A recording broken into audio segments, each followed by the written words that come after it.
ನಮಸ್ತೆ ಸ್ನೇಹಿತರೆ, ನಾನಿವತ್ತು ಉಡುಪಿ ಶೈಲಿಯ ಬೂತಾಯಿ ಪುಳಿಮುಂಚಿನ ಮಾಡ್ತಾಯಿದ್ದೀನಿ. ಈ ಪುಳಿಮುಂಚಿಗೆ ಏನೇನು ಇಂಗ್ರೀಡಿಯೆಂಟ್ಸ್ ಬೇಕು ಅನ್ನೋದನ್ನು ಡಿಸ್ಕ್ರಿಪ್ಷನಲ್ಲಿ ಡೀಟೇಲ್ ಆಗಿ ಕೊಟ್ಟಿದ್ದೀನಿ, ಅಲ್ಲಿ ಚೆಕ್ ಮಾಡ್ಕೊಳ್ಳಿ. ಹಾಗೆ ಈ ಪುಳಿಮುಂಚಿ ಅಂತೂ ದಕ್ಷಿಣ ಕನ್ನಡದಲ್ಲಿ ತುಂಬಾ ಫೇಮಸ್. ಆಗಿನ ಕಾಲಕ್ಕೆ ಹೋಲಿಸೋದಾದರೆ ನಮ್ಮ ಅಜ್ಜಿಯವರು ಇದಕ್ಕೆ ತೆಂಗಿನಕಾಯಿ ಹಾಕದೇ ಖಡಕ್ ಖಾರ ಹುಳಿ ಜೊತೆಗೆ ತುಂಬ ಚೆನ್ನಾಗಿ ಮಾಡ್ತಾಯಿದ್ರು. ಹಾಗೆ ಆ ಹಳೆ ನೆನಪನ್ನು ಮೆಲ್ಕು ಹಾಕೋದಕ್ಕೋಸ್ಕರ ನಾನಿವತ್ತು ಮೀನನ್ನ ಕ್ಲೀನ್ ಮಾಡೋದಕ್ಕೆ ಹೊಳೆಗೆ ಬಂದಿದ್ದೀನಿ. ಒಂದು ರೀತಿಯಲ್ಲಿ ಮನೇಲಿ ಸ್ವಲ್ಪ ಸ್ವಲ್ಪ ನೀರನ್ನು ತಗೊಂಡು ಅದರಲ್ಲಿ ಮುಳುಗಿಸಿ ಎತ್ತೋದಕ್ಕಿಂತ ಹೊಳೆನಲ್ಲಿ ಹರಿಯೋ ನೀರಲ್ಲಿ ಆರಾಮಾಗಿ ಕ್ಲೀನ್ ಮಾಡ್ಕೋಬೋದು.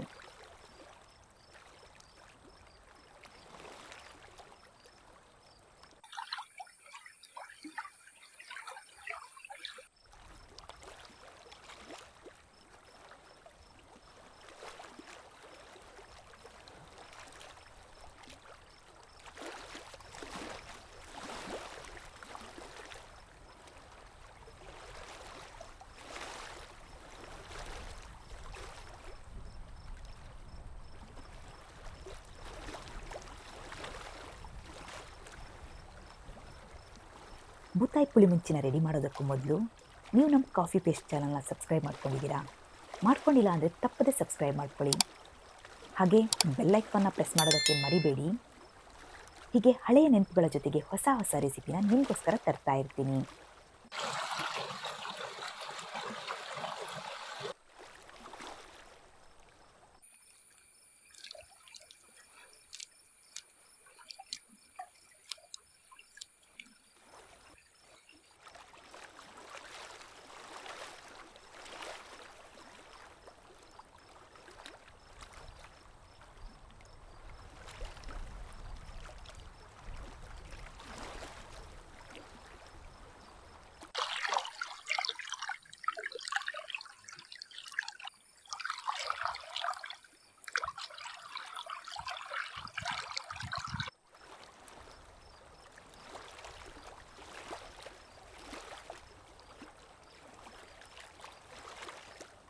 ನೋಡಿ, ಮೀನನ್ನು ಕ್ಲೀನ್ ಮಾಡ್ಕೊಂಡಾಗಿದೆ.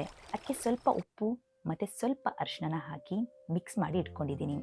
ಇನ್ ಟೈಮ್ ವೇಸ್ಟ್ ಮಾಡೋದು ಬೇಡ. ಪಟ್ ಅಂತ ಪುಳಿಮುಂಚಿನ ರೆಡಿ ಮಾಡ್ಕೊಳ್ಳೋಣ ಬನ್ನಿ. ಈಗ ಇಲ್ಲಿ ಮೊದಲಿಗೆ ಎಲ್ಲ ಇಂಗ್ರೀಡಿಯೆಂಟ್ಸ್ನ ಹುರ್ಕೊಳ್ಳೋಣ. ಅದಕ್ಕೆ ಇವಾಗ ನಾನು 2 ಸ್ಪೂನ್ ಕೊತ್ತಂಬರಿನ ಹಾಕ್ತಾ ಇದ್ದೀನಿ. ಹಾಗೆ ಅದಕ್ಕೆ ಕಾಳು ಮೆಣಸನ್ನು ಹಾಕ್ತಾ ಇದ್ದೀನಿ. ನಾನಿಲ್ಲಿ ಅರ್ಧ ಸ್ಪೂನ್ ಉಪಯೋಗಿಸಿದ್ದೀನಿ. 2 ಚಿಟಿಕೆಯಷ್ಟು ಮೆಂತ್ಯನ ಹಾಕ್ತಾ ಇದ್ದೀನಿ. 1/4 ಸ್ಪೂನಷ್ಟು ಸಾಸಿವೆನ ಹಾಕ್ತಾ ಇದ್ದೀನಿ.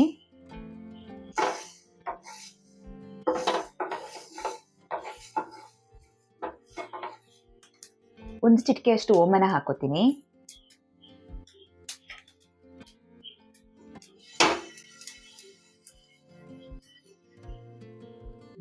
ಇಷ್ಟಾದರೆ ಸಾಕು.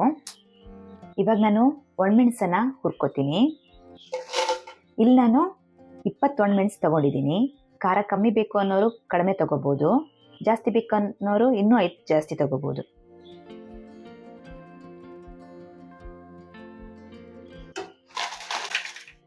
ಈಗ ನಾನು 1 ಸ್ಪೂನ್ ಎಣ್ಣೆನ ಹಾಕೋತಾ ಇದ್ದೀನಿ.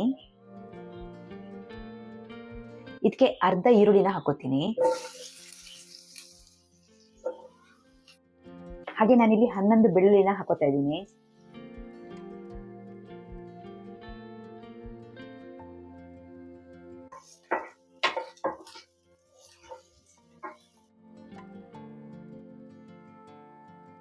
ಇಲ್ಲಿ ನಾನು 1.5 ಸ್ಪೂನಷ್ಟು ತೆಂಗಿನಕಾಯಿ ತುರಿನ ತಗೊಂಡಿದ್ದೀನಿ. ಇದನ್ನು ಸ್ವಲ್ಪ ಹುರ್ಕೋತೀನಿ. ಕಾಯಿ ಹಾಕಲೇಬೇಕು ಅಂತ ಏನೂ ಇಲ್ಲ, ಹಾಕಬೇಕು ಅನ್ನೋರು ಸ್ವಲ್ಪ ಹಾಕ್ಬೋದು. ಇವಾಗ ನಾನು ರುಬ್ಬೋದಕ್ಕೆ ಎಲ್ಲದನ್ನು ಹುರಿದಿಟ್ಕೊಂಡಿದ್ದೀನಿ. ಇದಕ್ಕೆ ನಾನು 1 ಲೆಮನ್ ಗಾತ್ರದಷ್ಟು ಹುಳಿನ ತಗೊಂಡಿದ್ದೀನಿ. ಹಾಗೆ ಅದಕ್ಕೆ 1 ಟೊಮೊಟೊನ ತಗೋತಾ ಇದ್ದೀನಿ. ಮೀಡಿಯಂ ಸೈಜ್ ಟೊಮೊಟೊನ ತಗೊಂಡಿದ್ದೀನಿ. ಇವಾಗ ಇದನ್ನು ರುಬ್ಕೊಳ್ಳೋಣ.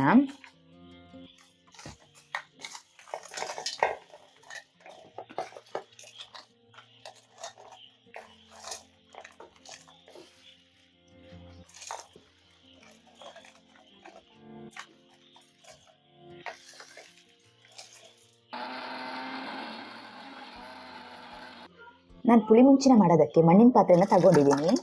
ಅದಕ್ಕೆ ನಾನು ರುಬ್ಬಿರೋ ಅಂಥ ಖಾರನ ಹಾಕೋತೀನಿ. ಹಾಗೆ ನಾನು ಇದಕ್ಕೆ ಒಂದು ಸ್ವಲ್ಪ ಶುಂಠಿನ ಹಾಕೋತಾ ಇದ್ದೀನಿ.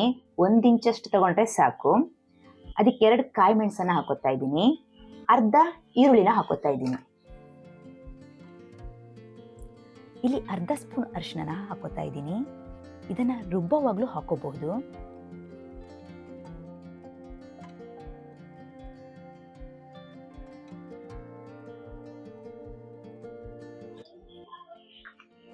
ಇದಕ್ಕೆ ನೋಡ್ಕೊಂಡು ನೀರು ಹಾಕೊಳ್ಳಿ, ಯಾಕೆಂತಂದ್ರೆ ತುಂಬಾ ನೀರಾಗಬಾರ್ದು.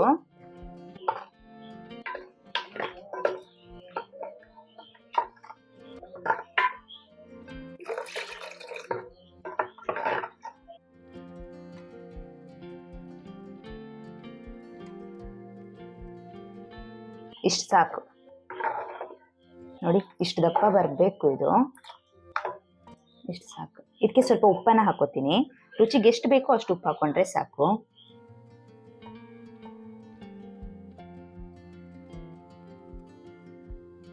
ಇವಾಗ ಇದನ್ನ ಒಲೆಗಿಡೋಣ.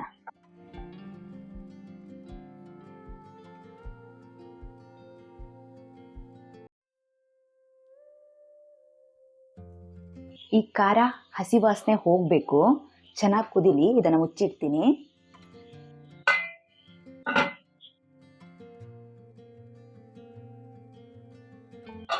ಇದಿವಾಗ ಚೆನ್ನಾಗಿ ಕುದಿ ಬರ್ತಾ ಇದೆ. ಇದಕ್ಕೆ ನಾವು ಇವಾಗ ಕ್ಲೀನ್ ಮಾಡಿ ಇಟ್ಕೊಂಡಿರೋಂಥ ಮೀನನ್ನ ಹಾಕೊಳ್ಳೋಣ.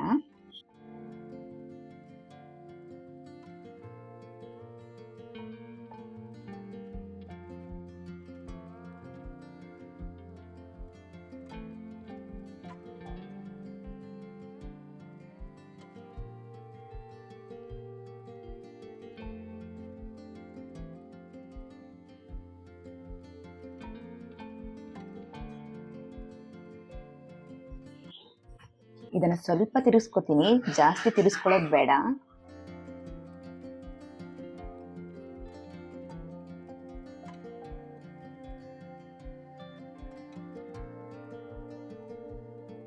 ಇದು ಹೀಗೆ ಒಂದು 5 ರಿಂದ 8 ನಿಮಿಷ ಬೇಯಲಿ.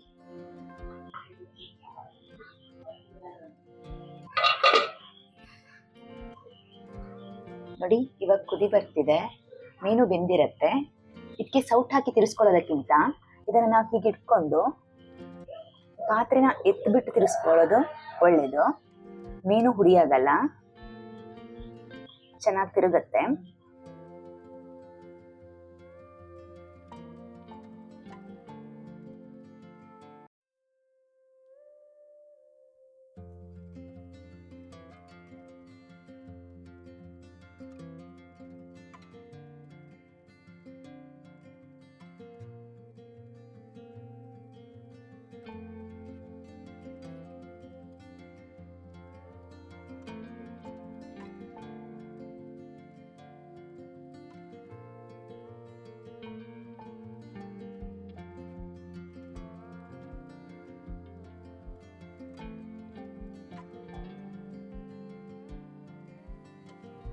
ಫೈನಲಿ ಖಡಕ್ ಖಾರ ಹುಳಿ ಇರುವಂತಹ ಪುಳಿ ಮುಂಚಿ ರೆಡಿಯಾಗಿದೆ.